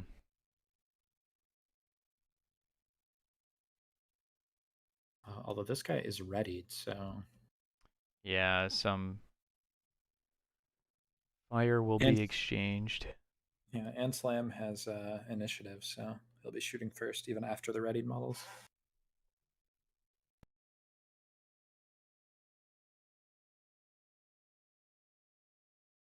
Granted, long range obscured for a regular guardsman is not the best math. You're hitting on 6s with 1 shot. Yeah.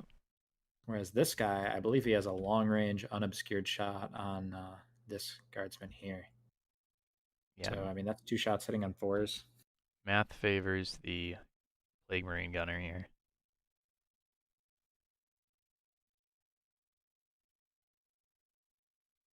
And shout out to Matt Hurl, by the way, who you mentioned earlier. He actually helped me a little bit on this map. We With had one setup, and we were trying to, like, when we were in the beta phase of balancing it, he pointed out some critical imbalances with the way that the map was set out initially, and we worked together to try and get the most balanced thing possible. And this is what we came up with, and we've actually gotten a lot of positive feedback on the map. I'm pretty happy personally with it so far. Yeah, Slaughter Gaming earlier said that he was a fan of it. Cool, cool. Yeah, I'm happy with the reception.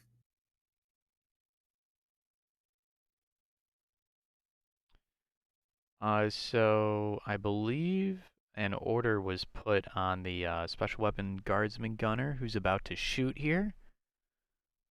Not sure what order that could be. Ooh, Ooh, that's not so good. I'm guessing he was re-rolling ones to hit, which that hits. Take Yeah, take aim. him. So Okay. re-roll hit rolls of 1, and I believe that's a wound. And he must be shooting at a poxwalker or something because he's, or no, that's both of I his think hits. he's yeah, those were both of his hits. I think he's shooting at a marine now, which he Yeah, just the armor failed. The feel no pain. Coming up next. doesn't get the feel no pain, so 2 damage. This is pretty big. Yeah. Okay, that's a 5. Yeah, So that is out of action. yeah, There goes Hurl. man, needing a 6 to hit and he got it.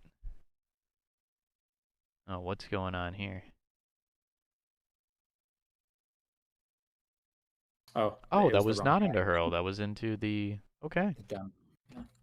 Still really big. That means that I mean, I don't think they're. I think he kept these 2 guys 2 inches apart, so he can only shoot one of them with Hurl up here. Or, like I said, he can go for that guy down there and deny it. Yeah. I think that's Because, the play, is going for that guy way downtown.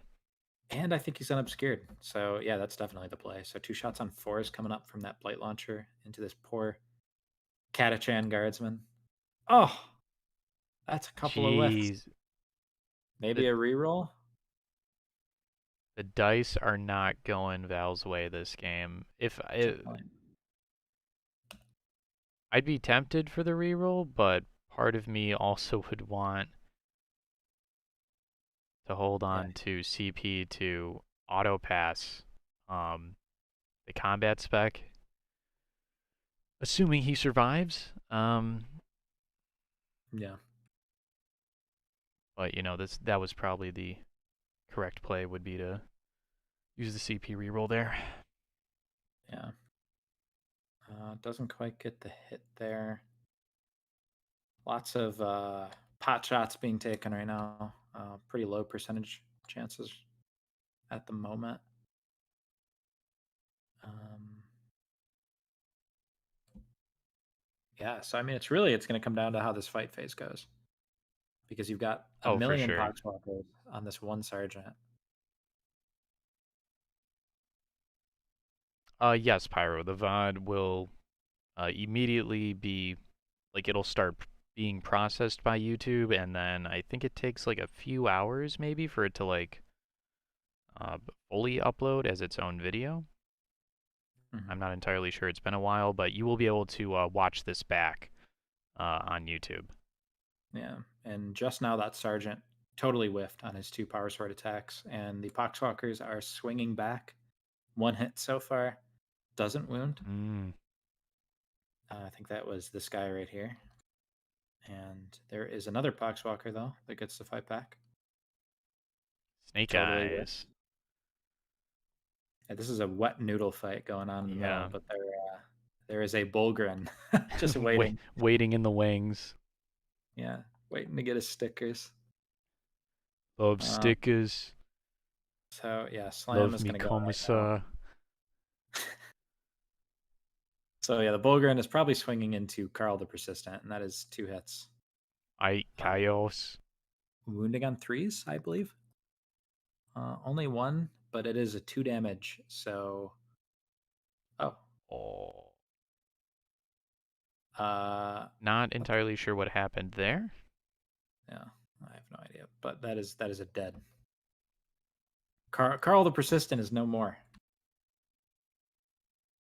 and all that's left really is Immortal Andy, who's definitely going to try to take out the sergeant. And here comes those. Gets one. Wins on a 4. No, just not getting anything. And all that's left really is the Ooh. don't know.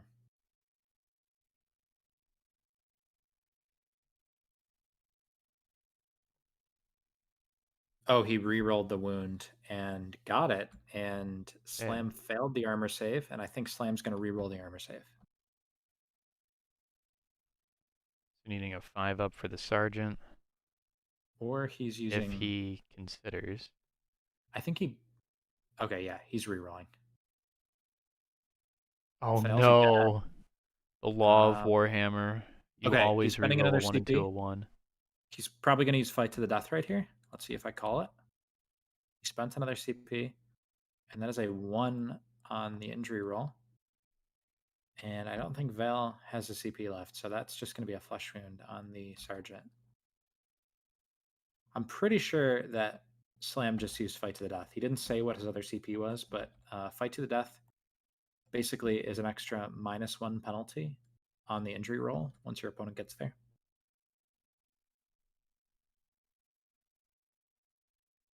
Yeah, Pyro, you go ahead. Thank you for tuning into the stream. Oh, and here's Gottfried. Oh man, that's a lot of hits. 6 hits with the power sword there, wounding on 5s.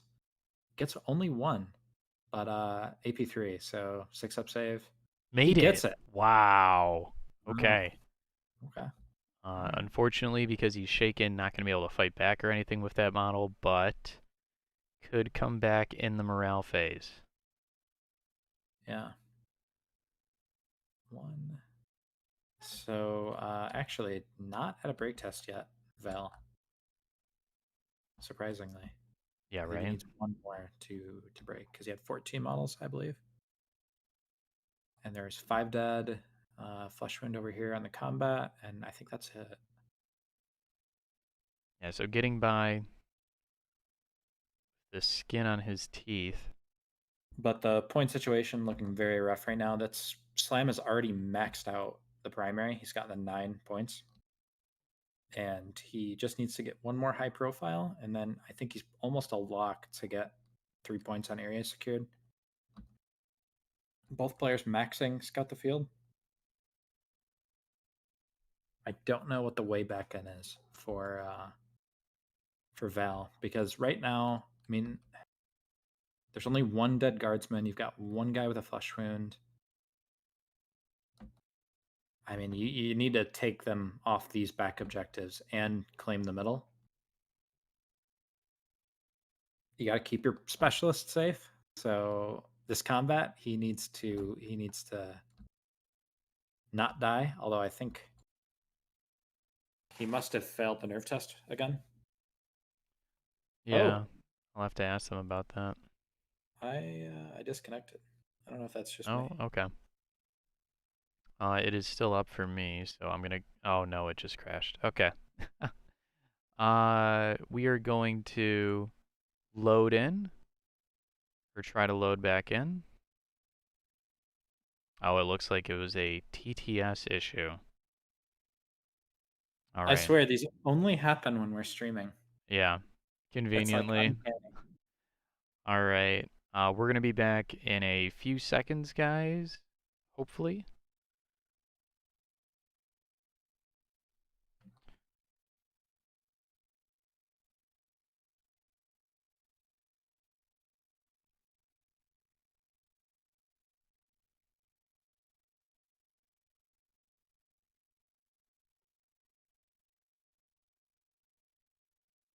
All right, so I am loaded back in. So let's get these guys loaded back in here. Yeah, just let him know. Yep, I'm gonna mute myself and just go into their Discord.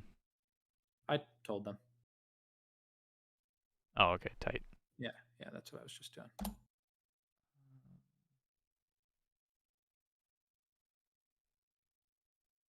Yeah, Fell's back on. Thank goodness.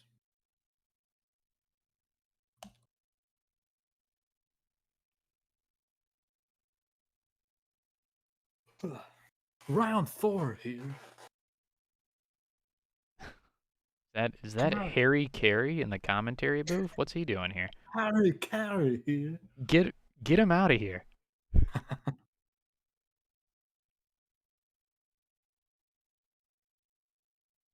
Was I muted for that? No. Oh, God. Well, now everybody knows about your really good Harry Carey impression. It's not even good. It's so bad. It's terrible. I can't do it like Will Ferrell does it.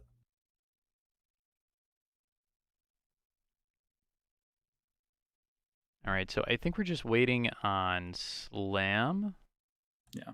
get back in, and then we'll get things kicked off. The autosaved worked well. Yeah. The correct score is showing. I'm going to ask Vale now if he did the morale roll or the morale test for the combat spec. Mm-hmm.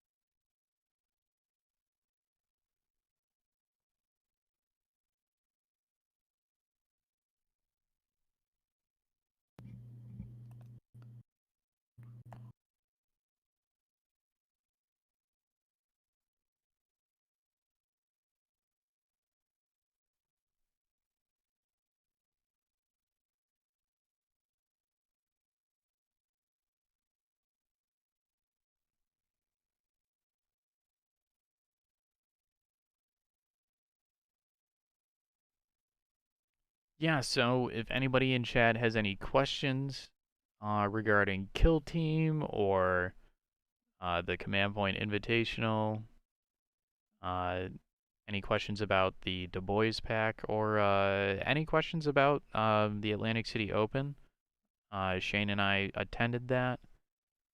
Just put them in chat and we'll answer them for you. Yeah. I think. Little CPI update also. We just had another result come in for the first round of the tournament. There was a game between a Mr. Doodles playing Orcs, I think Death Skulls, against Azurath playing Tau, and the Orcs took the win 17-16. Wow, close game.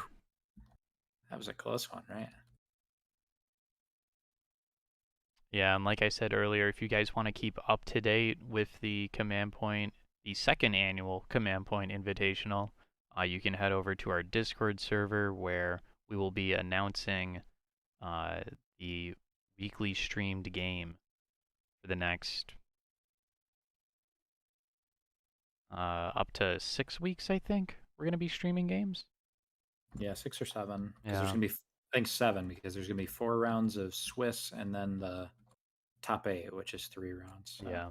And do not be surprised if we wind up doing more than one when we get to our top 8. for sure, yeah. And outside of just us streaming with commentary, you guys can hop on the Discord, and people are constantly streaming just their games uh, on the server. So go watch those if you want. Yeah, that's right.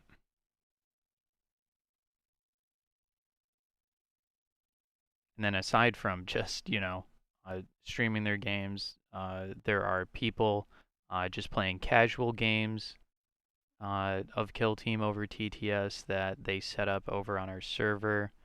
We have a whole uh, like ranked game system with the guys from Data Team, Futter and Udzical, and Fox, I believe, Hmm. is involved with that as well. So there's a whole like an ITC style ranking, but for TTS Kill Team.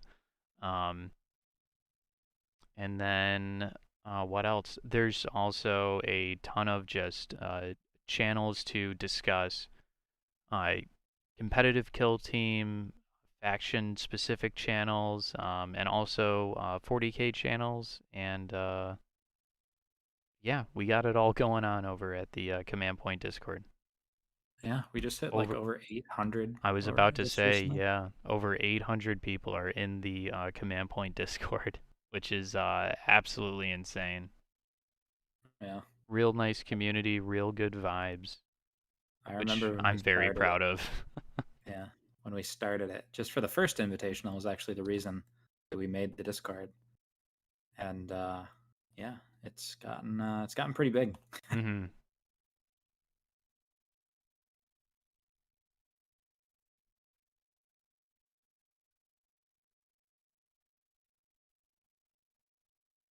And that rank system that you were talking about, all the games from the tournament are logged into the rankings. So those are players are gaining uh, points on the leaderboard, so to speak, for winning games in the tournament as well. So Yeah. And yeah, then the tournament we had prior to this, Zenith 2021, the way that players were selected for that was they had to be at a certain rank um, on that competitive leaderboard in order to get into that tournament. yeah, it was kind of like the end of the year, end of the season, I guess is the correct term. Correct. Um, top 16 players get to play in like a final tourney before the new season starts, and that was a lot of fun. Yeah, it was.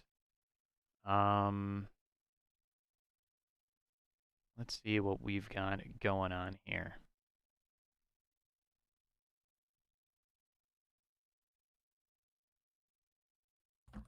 So I believe, yes, just Slam's movement phase. He had Yeah, he's moved gonna. up some guardsmen to the wall there. Yeah, So, makes sense. yeah, because he can afford to play pretty cagey now. Yeah, the only points he can score are high profile, which I think he may very well get with this combat here, and area secured, which he has. He's pretty much secured, so to speak. I can't imagine him not uh, getting that, getting the full 3 points. Yeah, I double checked with him before Slam loaded back into the server here. His combat specialist did shake again, Ooh, so probably going to be able to hold down that center objective. yeah.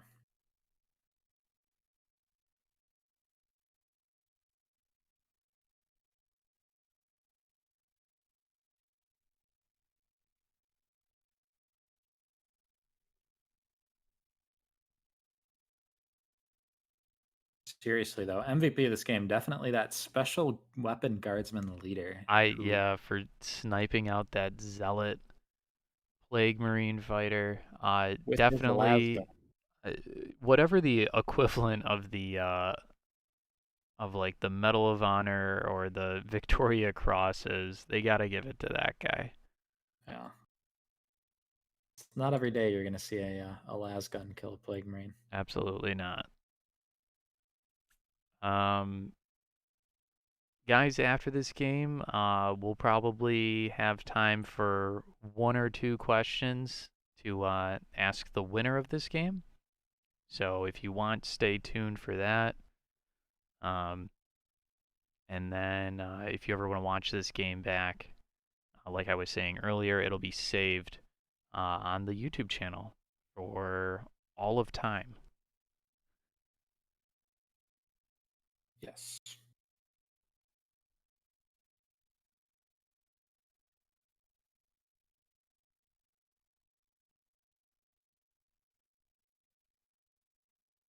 So I think we're just straight into the fight phase.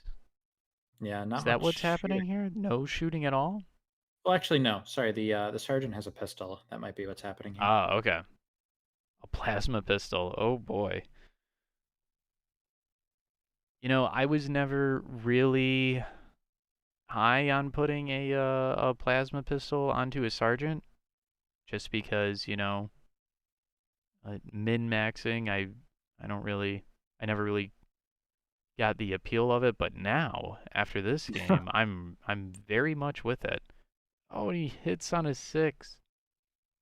Wounds on it too. Yeah, 5 up.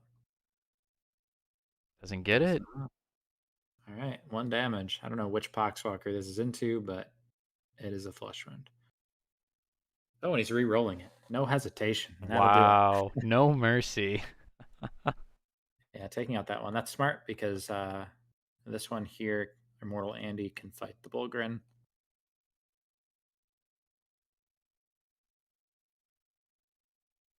Yeah, I do like the plasma pistol, at least on the like Tempester Sergeant, which Slam didn't bring here. But just having like a little bit of flex on that model is pretty nice.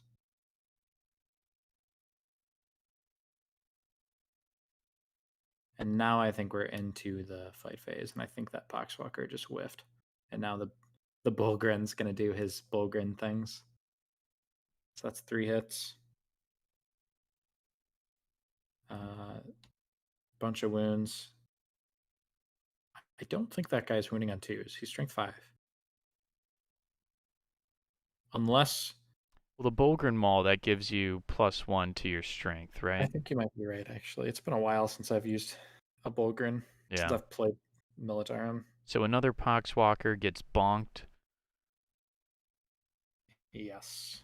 I did see that Paxton ran the Bullgrin once or twice at ACO. He didn't run it against me when we played, but Hmm. it was cool to see somebody using the Bullgrin. Okay, now here's the Holy crap! Godfred attacks. So many hits. He gets 2 wounds, so a couple of 6 ups here. Doesn't make them now a couple of 5 ups. Doesn't make, No. and he is out on a 2 with no escape in the flesh wound, and he rolls a 1. Wow. But I believe he has a reroll here, and he will use it because high profile targets. At least he Yeah. should. Yeah, if he wants to max it, he definitely should.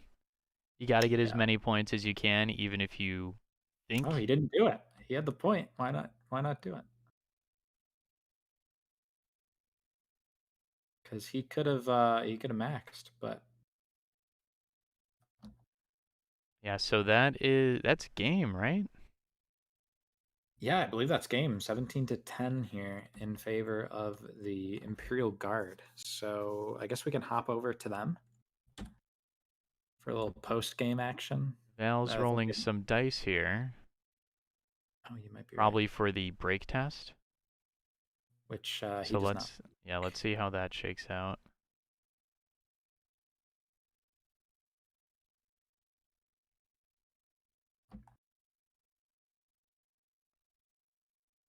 All right, yeah. So while they're working that out, we are going to sneak into the channel, and we'll get a few words with the winner. Cool.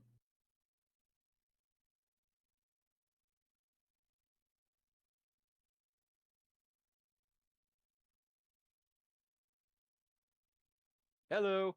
Hey guys, Hey. Hey. Yeah, that's the game. awesome. Mhm.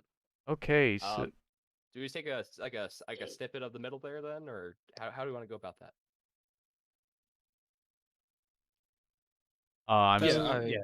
Yeah. just like Uh, a snap. Yeah. Pardon my snipping. It's a snipping tool. Pardon my podunk colloquialisms. Oh, okay. Okay. No, I just didn't hear what you said. Yeah, no. Oh, you're Just take good. it just take a screenshot. I use the snipping tool for everything. I don't screenshot Snipping tool is anything. so good. It's so good. I Um, have it yeah. saved to my toolbar. Anyway, Same. Yep. um so yeah, good game guys. Congratulations Slam on your victory here. Mhm. Uh Val, that was a tough game, man. There were a lot Poor of guy made me feel like guard. uh man, the dice were just not with it this game. Um, but still a And respectable that's 10 why we play. points given the situation. Yeah. Yeah. Slam, you definitely have to promote that guardsman leader Oh yeah. for Oh that. yeah. You He's getting a bigger hat on his model now. I'm buying the biggest hat. We might have a top hat. yeah, he definitely you got to name him or something, man. Like, Yeah. No, definitely something. yeah. Issue though with those models. So I got back home and I realized I didn't pack too well. So currently Princess is in 4 pieces, and yeah. So Oh, I'm hoping that who is the leader is gonna be fine. who is Princess? Princess is Princess his Bogren. Bogren. Oh my god. I Cause called her somebody, Princess. cause somebody in chat said Princess is back on the board, and I'm like, I don't know if they're like making fun of Godfrey, calling him a princess or something, or what was going on there. That is so No, funny. I'm getting I have a friend who does a lot of calligraphy. He's gonna be on the back of Princess's collar, gonna be writing out Princess, but in scratch marks, like he carved it out. Nice. I love it. I love it. So, Slam, how did you feel about the roster that you brought against Fel's Death Guard here? I felt like it was intuitive to how Val wanted to play the game. I know he's going to bring a lot of special weapons, therefore I felt like it was very important to have some durability on my side. I knew that he wasn't going to be able to capitalize too quickly in the middle, therefore I was very much inclined to bring the Vanguard. Moving him up, holding the center, and then proceeding to make the game about the center while we play these skirmishes on the side, which I felt was in my wheelhouse, and then just maxing out the primaries every turn and just like tying up the middle, as well as just doing my best not to give up as many points as I could. I felt like it was very good match for what I was expecting to face. Yeah. Were you surprised at all about the Poxwalkers being able to charge into the guardsmen over on this objective? 1 second here. I'm currently stuck in the snipping tool. What objective? Over here I when I guess made the my chargeable top one. right, yeah. It didn't initially click. That did not. I did let that slip out. But I felt like being able to get in with some Catachans and then punch the dude to death was a good makeup for that. Granted, that was a kind of a risky play on my part. I needed dice to work my way because guardsmen hit on 4 up, and 4 up is only as cool as the many times you hit. So I felt like that was a very sloppy play on my part. I felt like that was probably better done by just hiding out and not giving my opponent the option to make that and then punish me for it. But I'm was ultimately rewarded for getting in with that guardsman and punching a poxwalker to death. Yeah, for sure. Shane, do you have any questions for Slam? Nothing for Slam. Well played though. Thank you, Uh, sir. Thanks. I did want to quickly ask Val. You Yeah. opted for a pretty standard Death Guard list, like the 4 Marine, or I guess 5 Marine, 9 Poxwalkers. Yep. I just wanted to ask, did you consider the Blight Lord at all for the matchup? And like I in I hindsight, did. Mhm. Um yeah, I my concern with bringing the Blight Lord in this situation was him ending up just tied up with this Bulgrin and me having dumped so many points into this and not being able to like really make effective use out of him. I also didn't expect to have some space with the cheeky move that turned back on me with that last gun. Yeah, my initial plan, when I was thinking about this earlier, was to drop my zealot in here and help the combat, work out the middle. Because the flails are pretty much the only thing that ever get through these guys. Um, I just didn't want to invest the points in it and have it just locked up with these guys. Uh, Yeah, that's totally valid. yeah. I was slightly excited that I would get to see it just because I think it's a really cool model. But I mean, I get the choice. Pretty unfortunate about the zealot over here, but yeah, it was a fun game to watch. Slam, I did mention on stream that I got to play with ACO. It was fun watching you play yet again. I didn't know that your Bulgrin's name is Princess. You didn't bring it against me at ACO, so I never got to see him. It's all But good. I love that. I'll take the stream confusion of what the hell is a princess? Boom! Like fucking Kool-Aid Man's through like the door, and there's like, I'm princess. What's up? But Yeah. yeah. I like the idea. Anyways, thank you guys for allowing us to stream the game for everybody watching. Oh, yeah. It was a pleasure, and we will talk to you guys later. Yeah. Thank you. You guys have a good evening. You too. Take care. All right, yeah. So thank you guys, everybody who turned out to watch this game. If you enjoy the type of content that we're doing, and you want to help support it, see more of it, keep up with all the tournament games that we're doing over on the Command Point Discord server, you can check it out there, and you can also subscribe to the YouTube channel here. If you really like what we're doing, we have a Patreon set up where you can support us there. But yeah, thank you all